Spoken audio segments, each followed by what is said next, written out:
শুরুতেই বলে নিচ্ছি, শেষ পর্যন্ত দেখলে আপনিও এই মুভির নায়িকাকে ভালোবেসে ফেলবেন। ভালোবাসা কেমন হয়, কিভাবে তা প্রকাশ করতে হয়, এই মুভি থেকে হয়তো সহজে আর কোথাও বোঝানো হয়েছে বলে আমার মনে হয় না। তো চলুন, আর দেরি না করে শুরু করা যাক। তার আগে ছোট্ট একটি রিকোয়েস্ট, আপনি যদি আমাদের ভয়েস উইথ অপূর্ব শিলা চ্যানেলে নতুন হয়ে থাকেন, তাহলে পাশে থাকা সাবস্ক্রাইব অপশনটি এখনই প্রেস করুন এবং ভিডিওটিতে একটি লাইক দিয়ে দিন। সিনেমার শুরুতেই দেখা যায় নদীর তলদেশে মৎস্য রাজা হাতে আংটি নিয়ে বসে আছে। সে তার গুপ্তচর ব্যাংকে বলে, আমি যে মৎস্যকন্যাকে বিয়ে করতে চেয়েছিলাম সে কোথায় হারিয়ে গেল। ব্যাংক তাকে বলে, মহারাজ, তার তো কোনো খোঁজই পাওয়া যাচ্ছে না। এটা শুনে রাজা অনেক রেগে যায়। সে সাথে সাথে তার শক্তি দিয়ে ব্যাংকটাকে নিজের মুখের মধ্যে টেনে নেয় আর তাকে আদেশ দেয়, নদীনালা খালবিল সব জায়গায় খোঁজ লাগাও, যেখান থেকে পারো মৎস্যকন্যাকে খুঁজে নিয়ে আসো। এরপর আমরা ইভান নামের একটা ছেলেকে দেখতে পাই। সে বরফে ঢাকা নদীর উপরে একটি গর্ত করে মাছ ধরার চেষ্টা করছে। আর ঠিক তখনই তার গর্ত থেকে পানির বুদবুদ উঠতে শুরু করে। এটা দেখে ইভান ভয় পেয়ে পেছনে সরে আসে। আর তখনই বড় একটা বিস্ফোরণ হয়, পানির উপরের দিকে উঠে আসে। আর সেই পানির সাথে একটা মাছ উড়ে এসে ইভানের বালতিতে গিয়ে পড়ে, যেটা দেখে ইভান অনেক খুশি হয়ে যায় আর বলতে থাকে, যাক, আজকে কষ্ট না করেই খাবারের ব্যবস্থা হয়ে গেল। কথায় আছে না, রাখে আল্লাহ তোমারেকে। এরপর ইভান দৌড়ে ঘরে চলে আসে আর মাছটাকে রান্না করার জন্য চুলায় আগুন ধরাতে থাকে। ঠিক তখনই ওই মাছটা বালতি থেকে মুখ বের করে বলে, কিভাবে রান্না করতে চাও আমাকে? এটা শুনে ইভান ভয় পেয়ে যায়। একটু শান্ত হওয়ার পর ইভান জিজ্ঞেস করে, মাছ আবার কথাও বলতে পারে? তখন মাছটা ইভানকে বলে, আমি আরও অনেক কিছুই করতে পারি। যদি তুমি আমাকে আবার নদীতে ছেড়ে আসো, তাহলে আমি তোমার 3টা ইচ্ছা পূরণ করব। ইভান খুশি হয়ে বলে, ঠিক আছে, আমি আমার ইচ্ছাগুলোর কথা ভেবে তোমাকে পরে জানাবো। এরপর ইভান হাসতে হাসতে বিছানায় গিয়ে শুয়ে পড়ে। আর সে ভাবতে থাকে সে কি কি ইচ্ছার কথা মাছটাকে বলবে।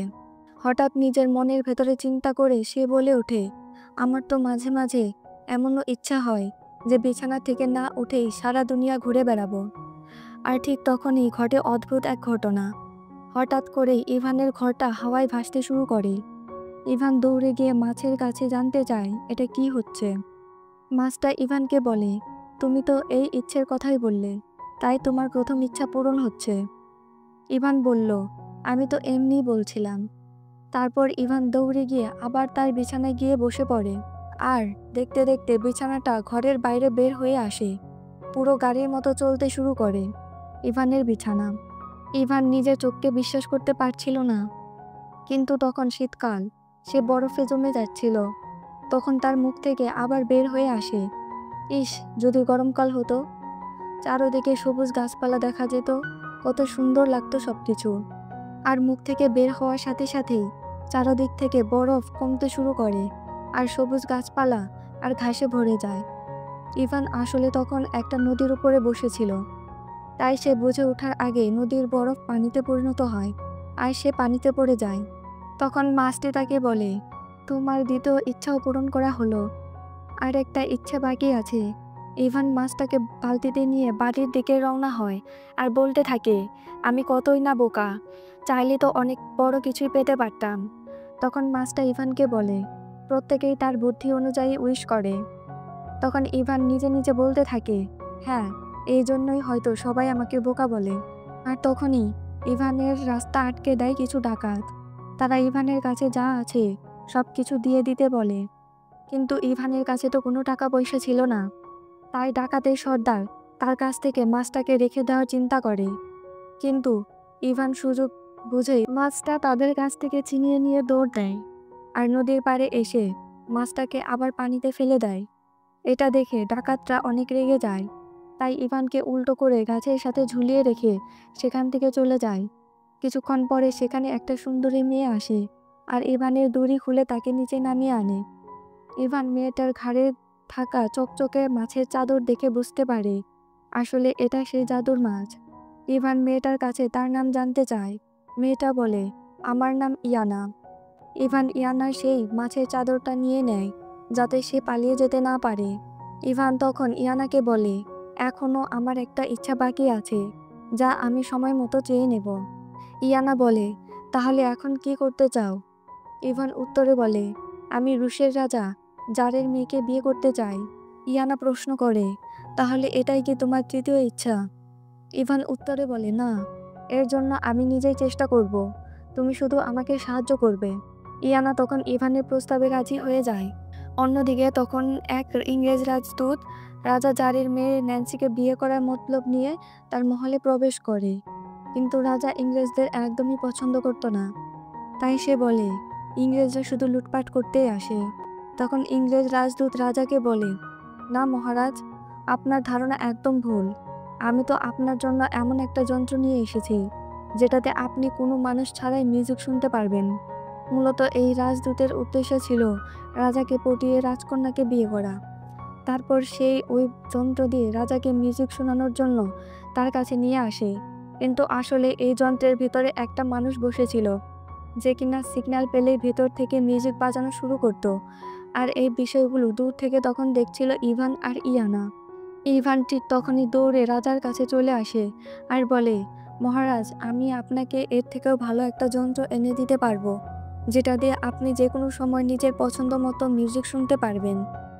রাজা যার খুব খুশি হয়ে যায়। আসলে রাজা মনে মনে চাচ্ছিল কিভাবে নিজের মেয়েকে এই ইংরেজদের হাত থেকে বাঁচানো যায়। তারপর রাজা বলে, তুমি যদি এমন কোনো যন্ত্র এনে দিতে পারো তাহলে তুমি যা চাইবে আমি সেটাই তোমাকে দিয়ে দেব। তখন ইভান বলে, তাহলে আপনি কি আমাকে আপনার মেয়ে ন্যান্সির সাথে বিয়ে দেবেন? এটা শুনে ন্যান্সি আর রাজদূত দুজনেই চমকে যায়, কারণ ন্যান্সিরও উদ্দেশ্য ছিল সে একজন ইংরেজকে বিয়ে করবে। আর রাজদূতকে ন্যান্সির বেশ ভালোই পছন্দ হয়েছে। আর অন্যদিকে আমাদের বেচারা ইভান, কিন্তু রাজা তখন ইভানের প্রস্তাবে রাজি হয়ে যায়। ইভান বাইরে এসে খুশিতে নাচতে থাকে আর ইয়ানাকে সবকিছু খুলে বলে। ইয়ানা সবকিছু শুনে বলে, হ্যাঁ, এমন একটা যন্ত্র তো আছে ঠিকই, কিন্তু সেটা আনা অনেক কঠিন। ইভান ইয়ানাকে জিজ্ঞেস করে, কেন কঠিন, কেন? ইয়ানা বলে, ওই যন্ত্রটা আছে একটা বিড়ালের কাছে, কিন্তু আজ পর্যন্ত কেউ সেই যন্ত্র আনতে গিয়ে জীবিত ফেরত আসতে পারেনি। ইভান আবার জিজ্ঞেস করে, কিন্তু কেন? তখন ইয়ানা বলে, কারণ ওই বিড়াল সবাইকে এমন একটা মিউজিক শোনায়, যখন খুশির মিউজিক বাজায় তখন মানুষ নিজেকে কন্ট্রোল করতে পারে না এবং খুশিতে নাচতে শুরু করে। আর তখনই তাকে বিড়ালটা মেরে খেয়ে ফেলে। আবার যখন দুঃখের মিউজিক বাজায় তখন মানুষ ইমোশনাল হয়ে পড়ে, নিজেকে কন্ট্রোল করতে পারে না আর কান্না করতে করতে ঘুমিয়ে যায়। তখনও বিড়ালটা তাকে মেরে খেয়ে ফেলে। ইভান বলে, আমাকে তাও সেখানে নিয়ে যাও। এরপর তারা দুজনে সেই পথ দিয়ে যেতে শুরু করে, কিন্তু একটা ভয়ানক কবরস্থানের সামনে এসে ইয়ানা বলে, এখান থেকে তোমাকে একাই যেতে হবে। ইভান একা একাই সেই কবরস্থানে যেতে শুরু করে। চারপাশে তাকিয়ে সে দেখে সেখানে অনেক মানুষের কবর আর ভয়াবহ পরিবেশ, চারিদিকে মানুষের কঙ্কাল ছড়িয়ে আছে। ঠিক তখনই তার সামনে সেই ভয়ঙ্কর বিড়ালটা এসে হাজির হয় আর বলে, তুমি এখানে কেন এসেছো? ইভান বলে, আমার এই বাদ্যযন্ত্রটা প্রয়োজন। বিড়াল তখন বলে, আমি তোমাকে এটা দিতে পারি, তবে একটা শর্তে, যদি তুমি আমার মিউজিক শুনে আর তারপরও নিজেকে কন্ট্রোল করতে পারো তাহলে আমি তোমাকে এই বাদ্যযন্ত্রটা দেব। ইভান তার প্রস্তাবে রাজি হয়ে যায়। তখন বিড়ালটা তাকে জিজ্ঞেস করে, তাহলে এবার বলো, তুমি কি কষ্টের মিউজিক শুনতে চাও নাকি খুশির? ইভান বলে, আমি কষ্টের মিউজিক শুনবো। তখন বিড়াল তার জাদুকরি বাদ্যযন্ত্র দিয়ে কষ্টের মিউজিক বাজাতে শুরু করে, কিন্তু অবাক করার বিষয় হচ্ছে কিছুক্ষণ পরেই ইভান সেই মিউজিকের তালে তালে গান গাইতে শুরু করে। এটা দেখে বিড়ালটা অনেক অবাক হয়ে যায়। সে জিজ্ঞেস করে, কি ব্যাপার, তুমি এই মিউজিক শুনে কষ্ট পেলে না কেন? ইভান বলে, এই গানটা আমার মা ছোটবেলা থেকেই আমাকে শোনাতেন, আর সে এখন এই পৃথিবীতে নেই, তাই গানটা শুনলেই আমার তার কথা মনে পড়ে যায়। এটা শুনে বিড়ালটারও মনে মায়া হয় আর সে তার কথা মতো ইভানকে বাদ্যযন্ত্রটা দিয়ে দেয়। যাওয়ার আগে বিড়াল ইভানকে বলে, তুমি এই যন্ত্রটা নিয়ে গেলে আমি তো না খেয়ে মরবো। তখন ইভান তার কাছে থাকা কিছু খাবার বিড়ালটাকে খেতে দেয়। বিড়াল খুশি হয়ে বলে, আমাকেও তোমার সাথে নিয়ে চলো, আজ থেকে আমি তোমার বন্ধু হয়ে থাকবো। তারপর ইভান বিড়ালটাকেও তার সাথে নিয়ে আসে। অন্যদিকে আমরা দেখি ইয়ানা তখন একটা নদীর পাড়ে বসে ইভানের জন্য অপেক্ষা করছিল। আর তখনই মৎস্য রাজা সে গুপ্তচর ব্যাঙ এসে ইয়ানাকে বলে, তুমি এখনই চলো আমার সাথে। মৎস্য রাজা তোমাকে বিয়ে করবে বলে অপেক্ষা করছে।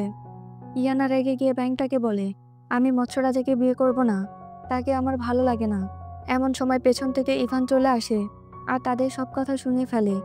রাস্তায় চলতে চলতে ইভান ইয়ানাকে বলে, তুমি মৎস্য রাজাকে বিয়ে করতে চাও না কেন? ইয়ানা তখন বলে, কারণ আমি তাকে ভালোবাসি না। এটা বলতে বলতে তারা মহলের দিকে চলে আসে। অন্যদিকে দেখা যায় ইংরেজ সেই রাজদূত আবারও নিজের চেহারা পাল্টে ইতালির রাজপুত্র সেজে মহলে এসেছে, যাতে এবার সে রাজাকে রাজকন্যার সাথে বিয়ে দিতে রাজি করাতে পারে। রাজকুমারী তাকে দূর থেকে দেখে চিনে ফেলে আর খুশি হয়ে যায়। ইংরেজ রাজদূত ঠিক যখনই রাজার কাছে রাজকুমারীর বিয়ের কথা বলতে যাবে, চট করে ইভান সেখানে ঢুকে পড়ে আর বিড়ালকে বলে সেখানে খুশির বাজনা বাজাতে। আর এই মিউজিক শুনে কেউই নিজেকে কন্ট্রোল করতে পারে না, সবাই নাচানাচি শুরু করে দেয়। তারপর ইভানের কথা মতো বিড়াল মিউজিক বাজানো বন্ধ করে দেয়। তখন রাজা অনেক খুশি হয়ে যায় আর ইভানের প্রশংসা করতে থাকে। আর ইভান ন্যান্সিকে বিয়ে করার কথা স্মরণ করিয়ে দেয়। রাজা তাতেও রাজি হয়ে যায়, কিন্তু ন্যান্সি কোনোভাবেই রাজি হচ্ছিল না, কারণ সে শুধু ইংরেজ রাজদূতকে বিয়ে করতে চায়। তাই রাজকুমারী ইভানকে বলে, তুমি এমন কিছু একটা করো যাতে এটা প্রমাণ হয় যে তুমি শুধু আমাকেই ভালোবাসো। ইভান অনেক বোকা আর সহজ সরল, তা হয়তো আপনারা এতক্ষণে বুঝে গেছেন। তাই সে ন্যান্সির চালাকি ধরতে পারে না। রাজকুমারীর কথায় সে রাজি হয়ে যায়। ন্যান্সি চাচ্ছিল ইভানকে ফাঁদে ফেলতে আর এমন এক কঠিন কাজ দিতে যাতে সে কখনো ফিরে না আসে। তাই সে বলে, আমি আগামীকাল তোমাকে সেই কাজের কথা বলবো। ইভান তাতেও রাজি হয়ে যায়। তারপর ন্যান্সি রাজমহলের স্টোর রুমে যায় আর সেখানে জাদু দিয়ে তার মায়ের দুষ্ট আত্মাকে ডেকে নিয়ে আসে। আর মায়ের কাছে সবকিছু খুলে বলার পর তার মা তাকে একটা বুদ্ধি দেয়। আর সে বুদ্ধি শুনে রাজকুমারীর কথা মতো রাজদূত একটি মেশিন নিয়ে আসে, যেটা কিনা নিজেই খাবার তৈরি করতে পারে। আসলে এটার ভেতরে রাজদূত একজন লোককে বসিয়ে রেখেছিল, যে কিনা উপর থেকে কোনো ফল দিত সেটা কেটে দিত, আবার জুসও বানিয়ে দিত। রাজা মেশিনটাকে দেখে অবাক হয়ে যায়। তখন ন্যান্সি রাজাকে বলে, ইভান কি আমার জন্য এমন কিছু এনে দিতে পারবে যাতে অটোমেটিক খাবার প্রস্তুত হয়ে যায়? রাজা বলে, আমিও এমন একটা চাদরের কথা শুনেছি, তবে সেটা সত্যি কিনা আমি দেখিনি। ইভান তখন রাজার আদেশ মতো ইয়ানাকে সাথে নিয়ে রওনা হয়ে যায়। ইয়ানা বলে, এমন এক চাদর রণ আর জন নামে দুই ভাইয়ের কাছে আছে, যারা অনেক দূরে পাহাড়ে বসবাস করে। তাদের যেহেতু কষ্ট ছাড়াই খাবার ব্যবস্থা হয়ে যায়, তাই তারা অনেক অলস হয়ে গেছে, খেতে খেতে অনেক মোটা হয়ে গেছে, আর তারা এখন চলাচলও করতে পারে না। রাস্তায় যেতে যেতে ইভান আর ইয়ানা এক বৃদ্ধ দম্পতির বাড়িতে বিশ্রাম নেয়। সেখানে তাদের মধ্যে ভালোবাসা দেখে ইয়ানা বলে, ভালোবাসা হচ্ছে সুই আর সুতোর মতো, একটা ছাড়া অন্যটি অচল, যেমনটা ওই দুই বৃদ্ধার মধ্যে দেখা যাচ্ছে। কথা বলতে বলতে তারা পাহাড়ের সেই জায়গায় এসে পৌঁছে যায়, যেখানে ওই বিশাল আকৃতির মোটা দুই ভাই বসেছিল। তারা জাদুর চাদরের কাছে ভরপুর খাবার চায়, আর চোখের পলকে সব খাবার এসে চাদরটার উপর ভরে যায়। আর দুই ভাই পেট ভরে খাবার খায়। পাহাড়ের উপর আড়াল থেকে দাঁড়িয়ে ইভান আর ইয়ানা এই সব কিছু দেখছিল। তারপর যখন এই দুই ভাই খেতে খেতে হাঁপিয়ে যায়, তখন ইভান তাদের কাছে গিয়ে জাদুর চাদর চায়। তখন রণ তার মাথায় একটা নারিকেল মেরে ইভানকে অজ্ঞান করে ফেলে। তখন ইয়ানা রণ আর জনের সামনে আসে আর তাদেরকে বলে, তোমরা দয়া করে পানিতে নিজের চেহারা দেখো। ইয়ানার কথা মতো পানিতে নিজের চেহারা দেখে দুই ভাই হতভম্ব হয়ে যায়, কারণ তারাও বুঝতে পারেনি যে তাদের চেহারা এতটা বাজে হয়ে গেছে।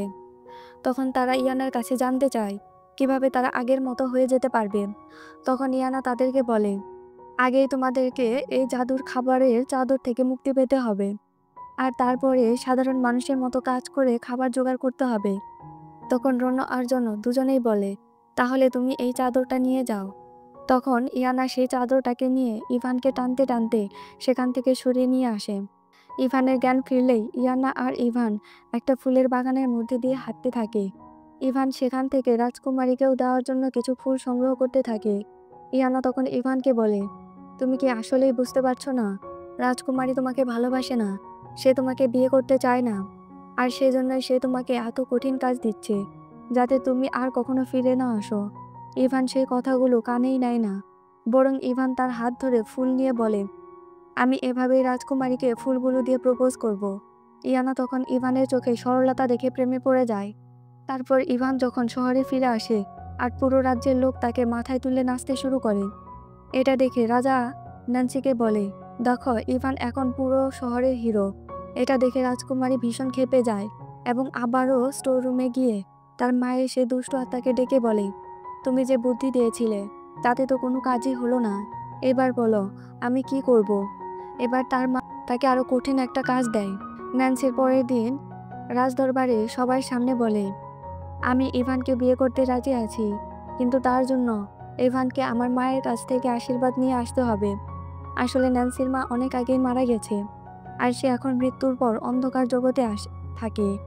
আর সেখানে জীবিত যাওয়া কিংবা সেখান থেকে জীবিত ফিরে আসা একেবারেই অসম্ভব। এটা শুনে রাজা আর বুঝতে বাকি থাকে না যে তার মেয়ে মূলত ইভানকে বিয়ে করতে চায় না।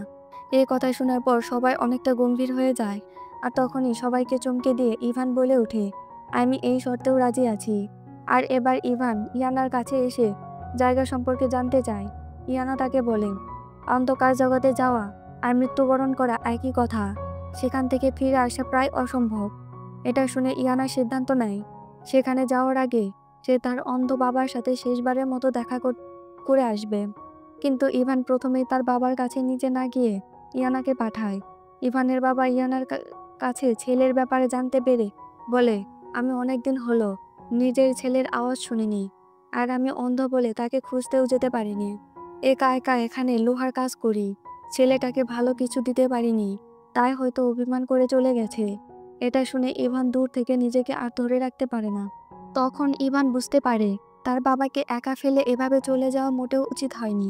সে ছুটে এসে বাবার কাছে ক্ষমা চায় এবং সবকিছু খুলে বলে কিভাবে সে এখন মৃত্যুর পরে জীবনে যাচ্ছে, আর তাই বাবার কাছ থেকে দোয়া নিতে এসেছে। বাবা ছেলের কণ্ঠ শুনে আবেগে কেঁদে ফেলেন। এরপর ইভান সেখান থেকে বেরিয়ে আসে। বাড়ি থেকে অনেক দূরে এসে ইভান ইয়ানাকে বলে, আমার শেষ ইচ্ছা আমার বাবার চোখ যেন ভালো হয়ে যায়। ইয়ানার সাথে সাথেই তার বাবার চোখটা ভালো করে দেয়। বাবা নতুন করে দুনিয়া দেখতে পেয়ে আনন্দে কাঁদতে থাকেন। এরপর ইভান ও ইয়ানা আবার অন্ধকার দুনিয়ার দিকে যাত্রা শুরু করে। মাঝপথে তাদের সামনে পড়ে এক বিশাল কালো নদী, যেটা পার হলেই সেই ভয়ঙ্কর জগৎ। তখন ইভান ইয়ানার সেই চকচকে মাছের চাদরটা ফিরিয়ে দিয়ে বলে, তুমি আমার 3টা ইচ্ছা পূরণ করেছ, তুমি এখন মুক্ত। আমি তোমাকে আর কষ্ট দিতে চাই না, চাইলে তুমি এখানে থেকেই যেতে পারো। কিন্তু ইয়ানা নরম স্বরে বলে, তুমি এখনো বুঝতে পারছো না, আমরা দুজন সুরসুতোর মতো, তোমার সব বিপদে আমি পাশে আছি। তুমি সফল হও, তারপর আমি এমনিতেই চলে যাব। বোকা ইভান তখনও ইয়ানার ভালোবাসা পুরোপুরি বুঝতে পারে না, আর তাই ইয়ানাও কিছু প্রকাশ করে না। এরপর তারা দুজনে একটা নৌকা নিয়ে নদীতে পেরোয় এবং পৌঁছে যায় সেই অন্ধকার দুনিয়ার সীমান্তে। সেখানে আসে অন্ধকার দুনিয়ার রাজা, যিনি আর কেউ নন, ইয়ানার বাবা। তিনি অবাক হয়ে জিজ্ঞেস করেন, তুমি এখানে কিভাবে এলে? পেছন থেকে ইয়ানা বলে, ও আমার সাথে এসেছে বাবা। এটা শুনে ইভান চমকে যায়। রাজা তখন বলে, হ্যাঁ ঠিকই শুনেছ, ইয়ানা আমার মেয়ে। ইয়ানা তখন সাহস করে বলে, আপনি যেদিন আমাকে মাছ বানিয়ে রেখেছিলেন সেদিন থেকে আপনার আর আমার সম্পর্ক শেষ। আপনি চেয়েছিলেন আমি বাস্তবতা শিখি, কিন্তু আপনি আমাকে দুনিয়া থেকে আলাদা করে দিয়েছিলেন। ইয়ানা তারপর বলে, আমরা এখানে এসেছি রানীর আত্মা থেকে বিয়ের অনুমতি নিতে। রাজা জানায় রানী একজন ভয়ঙ্কর মানুষ ছিলেন। সে রাজাকে হত্যা করে পুরো রাজ্য নিজের করে নিতে চেয়েছিল, আর সেই অপরাধের শাস্তিস্বরূপ সে অনন্তকাল ধরে না খেয়ে রয়েছে। এরপর রাজা রানীর আত্মাকে ডেকে আনে। ইভান তার কাছে ন্যান্সির সাথে বিয়ের অনুমতি চায়, কিন্তু রানী স্পষ্টভাবে না করে দেয়। তখন ইয়ানা তার বাবাকে বলে, বাবা আপনি কিছু করুন। রাজা তখন রানীর সামনে খাবারের লোভ দেখিয়ে বলে, যদি তুমি বিয়ের অনুমতি দাও তবে তোমাকে আমি না খাওয়ার অভিশাপ থেকে মুক্ত করব। লোভী রানী খাবারের লোভে রাজি হয়ে যায়। পরবর্তী দৃশ্যে দেখা যায় রাজা ও ন্যান্সি একসাথে বসে খাবার খাচ্ছে। হঠাৎ একটি স্টিলের থালার মধ্যে ভেসে ওঠে রানীর চেহারা এবং সে বলে, আমি এই বিয়ের জন্য অনুমতি দিচ্ছি। রাজা খুশিতে আবেগ আপ্লুত হলেও ন্যান্সি আরও রেগে যায়। ন্যান্সি তখন অবাক হয়ে ভাবে ইভান কিভাবে এই ভয়ঙ্কর সব কাজ একা করে যাচ্ছে। রাগে স্টোর রুমে গিয়ে আবার তার মায়ের আত্মাকে ডাকে। সেখানে সে রাগারাগি করতে থাকে। তখন তার মায়ের আত্মার সামনে এসে বলে, আমি বাধ্য হয়ে এই অনুমতি দিয়েছি, কিন্তু ইভান একা ছিল না, তার সাথে ছিল এক জাদুকরী মেয়ে। আর তুমি তো জানোই আমাদের রাজ্যে জাদু ব্যবহারের শাস্তি একটাই, সেটা হচ্ছে মৃত্যুদণ্ড। অন্যদিকে অন্ধকার দুনিয়া থেকে ইভান ইয়ানাকে নিয়ে ফিরে আসে, কিন্তু এই দুনিয়ায় যে জীবিত ফিরে আসা একটা শর্ত ছিল, আর সেটা হচ্ছে যদি জীবিত কোনো মানুষ এই দুনিয়ায় এসে আবার ফেরত যায় তাহলে তার সব স্মৃতি মুছে যাবে। আর তাই ইভান আর ইয়ানা যখন ফিরে আসে, ইভানের মস্তিষ্কে থাকা ইয়ানাকে নিয়ে সব স্মৃতি মুছে যায়। যখন আসল দুনিয়ায় ফিরে আসে তখন ইভান ইয়ানাকে জিজ্ঞেস করে, তুমি কে? উত্তরে ইয়ানা বলে, আমি একজন নৌকা চালক। ইভান দৌড়ে ন্যান্সির কাছে চলে যায়, কিন্তু সেখানে যেতেই ইভানের বারবার মনে হচ্ছিল সে কিছু একটা ভুলে যাচ্ছে। সে ন্যান্সির কাছে এসে বলে, আমি তোমার দেওয়া সব শর্ত পূরণ করেছি, কিন্তু আমি এখন তোমাকে বিয়ে করতে চাই না। আমি অন্য কাউকে ভালোবাসি, কিন্তু কাকে ভালোবাসি সেটা মনে করতে পারছি না। তখন ন্যান্সি ইভানকে প্রশ্ন করে, তুমি এই সব কাজ কি একা করেছ? ইভান বলে, না, কেউ একজন আমাকে প্রত্যেকবার জাদুর মাধ্যমে সাহায্য করেছে, কিন্তু আমি মনে করতে পারছি না যে সে কে। এটা শোনার সাথে সাথে ন্যান্সি তার গার্ডদের বলে, তোমরা শুনলে তো, ইভান এই সব কিছু জাদুর সাহায্যে করেছে। আর তাই গার্ডরা তখন তাকে ধরে ফেলে। এটা দেখে ইভানও অনেকটা অবাক হয়ে যায়, যার জন্য সে এত কষ্ট করলো সে কিনা তাকে এভাবে গ্রেপ্তার করিয়ে দিচ্ছে। পরের দিন দেখা যায় ইভানকে মৃত্যুদণ্ড দেওয়ার জন্য চোখে কালো কাপড় বেঁধে সবার সামনে দাঁড় করিয়ে রাখা হয়েছে। যদিও রাজা এটা চাচ্ছিল না, কিন্তু রাজা তার রাজ্যের নিয়মের বাইরেও যেতে পারছে না। ইভানকে সবার সামনে গুলি করে মারার সিদ্ধান্ত নেওয়া হয়, কিন্তু গুলি চালানোর আগেই ইয়ানা সেখানে চলে আসে আর বলে, থামো তোমরা। ইয়ানা তখন ন্যান্সিকে তার সে চকচকে স্কার্ফটা দেয় এবং বলে, আমি আজীবন তোমার গোলাম হয়ে থাকতে রাজি আছি, এবং আমি তোমার যে কোনো 3টা ইচ্ছা পূরণ করতে রাজি আছি, কিন্তু তার বিনিময়ে তোমাকে অবশ্যই ইভানকে ছেড়ে দিতে হবে।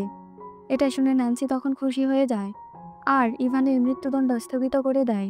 ন্যান্সি প্রথমে নিজের পিতাকে বন্দি করে নিজে রানী হয়ে যায় এবং ইয়ানাকে বলে, আমি চাই ইংল্যান্ডের রাজপুত্র আমাকে বিয়ের প্রস্তাব পাঠাক। দেখতে দেখতে ইংল্যান্ডের রাজপুত্রের বিয়ের প্রস্তাব নিয়ে সৈন্যরা চলে আসে, আর সেখানে তখন ইংল্যান্ডের সেই রাজদূত ছিল। সে ন্যান্সিকে বলে, তুমি তো আমাকে বিয়ে করতে চেয়েছিলে, তাই না? তাহলে ইংল্যান্ডের রাজপুত্রকে কেন? ন্যান্সি উত্তরে বলে, যেখানে আমি ইংল্যান্ডের রাজাকে পাচ্ছি সেখানে তোমাকে কেন বিয়ে করতে যাব? এটা বলে তাকেও বন্দি করার নির্দেশ দেয়। অন্যদিকে ছাড়া পাওয়ার পর বিভান চারদিকে ঘুরে বেড়াচ্ছে, আর সে সব জায়গাগুলোতে যাচ্ছিল যেখানে সে একসময় ইয়ানার সাথে গিয়েছিল, কিন্তু তবুও সে কোনো কিছু মনে করতে পারছিল না। তারপর রাতের বেলায় ইভান যখন তার বাবার কাছে আসে, সেখানে রণ ও জনও ছিল, কিন্তু তারা এখন আর আগের মতো মোটা নেই। পরিশ্রমের কারণে তারা আবার আগের মতো স্বাভাবিক হয়ে গেছে। ইভানের বাবা তাকে বলে, তুমি আগে যখন আমার কাছে এসেছিলে তখন তোমার সাথে ইয়ানা নামের একটা মেয়ে ছিল। হঠাৎ করে ইভানের চোখে যায় রণ এবং জনের হাতে থাকা একটা সুসুতোর দিকে, আর সাথে সাথে সুসুতোর কথা তার মনে পড়ে যায়, আর সে সাথে ইয়ানার সাথে কাটানো তার সব স্মৃতি ফিরে আসে। তারপর ইভান তার বাবার সাথে রণ আর জনকে নিয়ে ইয়ানাকে মুক্ত করতে রাজপ্রাসাদে আক্রমণ করে।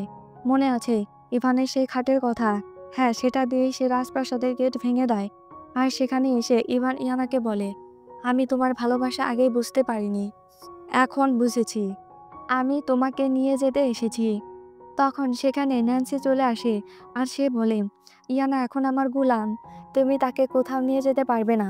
তখন ইভান বলে, যদি ইয়ানাকে যেতে না দাও তাহলে তোমার সব সৈন্যদেরকে আমি মেরে ফেলবো।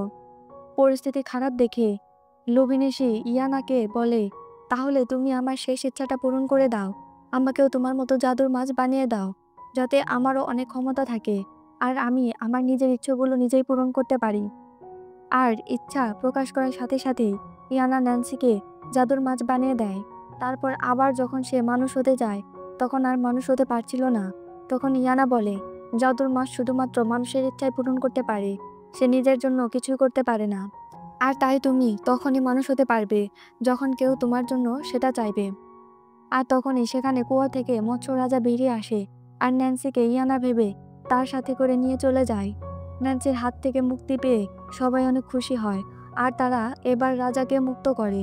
এরপর সবাই মিলে রাজাকে মুক্ত করে আবার তার সিংহাসনে ফিরিয়ে দেয়। রাজা ইয়ানার সাথে ইভানের বিয়ে দিয়ে দেয় আর সেখানে এই গল্পের সমাপ্তি ঘটে।